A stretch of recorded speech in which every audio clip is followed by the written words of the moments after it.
گیرفان بەتاڵی مامۆستا و بێباکی حکوومەتی هەرێم چارەنووسی پرۆسەی خوێندنی لە نێوان هەولێر و سلێمانی بە نادیاری هێشتووەتەوە. مامۆستایەکیش دەڵێت شتێک لە هەرێمدا بە ناوی سیستەمی خوێندن نەماوە.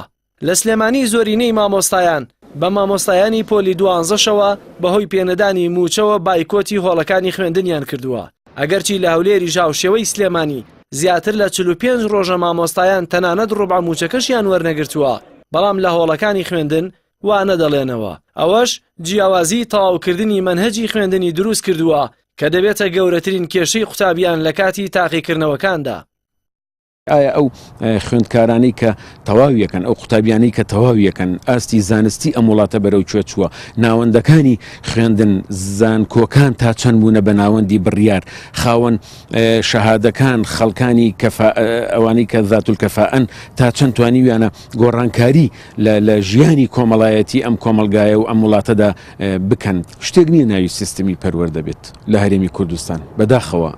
لە سایی نازانم ناوی بنێم گاڵتە جاڕی، ناوی بنێم مەهزەلە، ناوی بنێم سوکایەتی و بێڕێزیکردن بە پەروەەردە، سوکایەتی و بێڕێزیکردن بە مامۆستا، سوکایەتی و بێڕێزیکردن بە تاک بە تاکی شەهیدانی ئەم وڵاتە کە لە پێناوی ئازادی و لە پێناوی ژیانێکی پڕشکۆ جانیان بەخشی.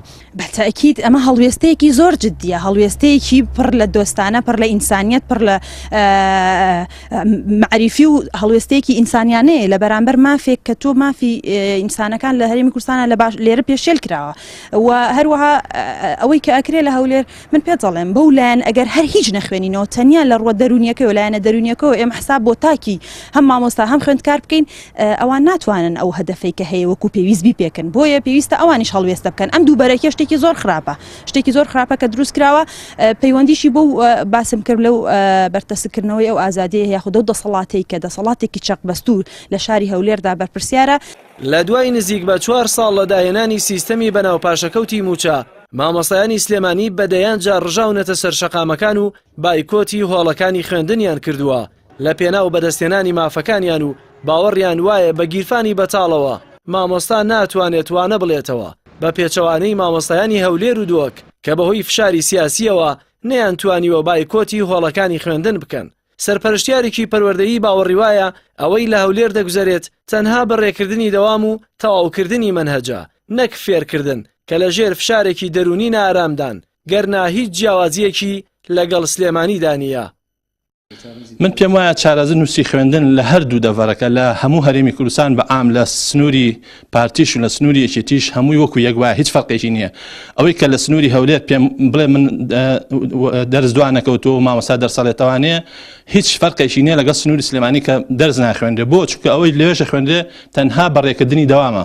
هەمومان لەناو یەک کەشتیاین، هەمومان لەلایەن دەسەڵاتێکی وەکو یەکێتی و پارتیە و ئەم حکومڕانیە براوە بەڕێوە و هەمویان تووشی شکست کردووە و هیچ کەسێک ئومێدی بە خوێندن نەماوە لە هەرێمی کوردستانە، چ لە سنووری سلێمانی بێ چ لە سنووری هەولێر بێ.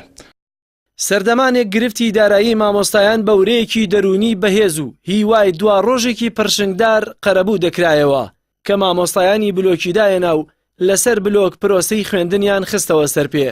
بەڵام لە دوای چەندین ساڵ لە سایی دوو حیزبە دەسەڵاتدارەکەی هەرێم ئەو ڕۆژە پرشنگدارە وەک ڕۆژێکی تاریک و بێهیوا هاتە پێش کە نەک تەنها ئاواتی مامۆستایانی تێدا نەهاتە دی، بەڵکو دەست بۆ قوت و ژیانی مامۆستا برا و مامۆستا ناچار بە خۆکشتن کرا. جەلال محەممەد، کەناڵی ئاسمانی پەیام، سلێمانی.